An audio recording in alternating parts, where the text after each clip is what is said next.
இப்போது புதிய அறிமுகம் ஆச்சி ஹோட்டல் சாம்பார் மற்றும் ஆச்சி இடிச்ச சாம்பார் 50 கிராம் ரூபாய் 20 மட்டுமே. ரமேஷ், அதே போல ஒருபுறம் அமைச்சரவையை இறுதி செய்யக்கூடிய பணிகள்லாம் நடந்து வருகிறது. இதற்கிடையில் சபாநாயகர் பதவி யாருக்கு? அதில் நிதிஷ்குமாரும் விடாப்பிடியா இருக்காரு, சந்திரபாபு நாயுடும் விடாப்பிடியா இருக்காரு, பாஜகவும் உறுதியாக இருக்கிறது. சபாநாயகர் பதவி அப்படின்றது இறுதி செய்யப்பட்டிருக்கிறதா?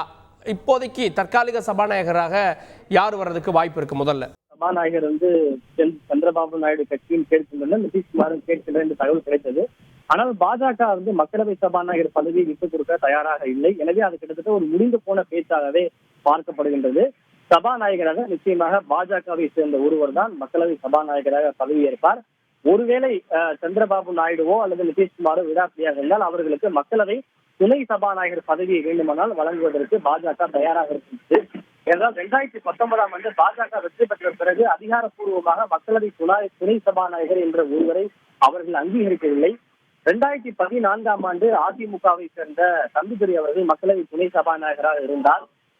2019க்கு பிறகு பல்வேறு கேள்விகள் எழுப்பப்பட்டது. ஏன் மக்களவை துணை சபாநாயகரே இல்லை என்று பல்வேறு கேள்விகள் எழுப்பப்பட்டது. இருப்பினும் 5 ஆண்டுகளாக துணை சபாநாயகரே இல்லாமல் தான் பாஜக தனது ஆட்சியை நடத்தியது. இந்த முறை வேண்டுமானால் மக்களவை துணை சபாநாயகர் பதவி கூட்டணி கட்சிகளுக்கு விட்டுக் கொடுக்க பாஜக தயாராக இருக்கிறது. ஆனால் மக்களவை சபாநாயகர் பொறுப்பை பொறுத்தவரை பாஜகவை சேர்ந்த ஒருவர் தான் சபாநாயகராக இருப்பார்கள். அது இந்த பதவியேற்பு விழா முடிந்த பிறகு அது குறித்த தகவல் என்பது இருக்கும்.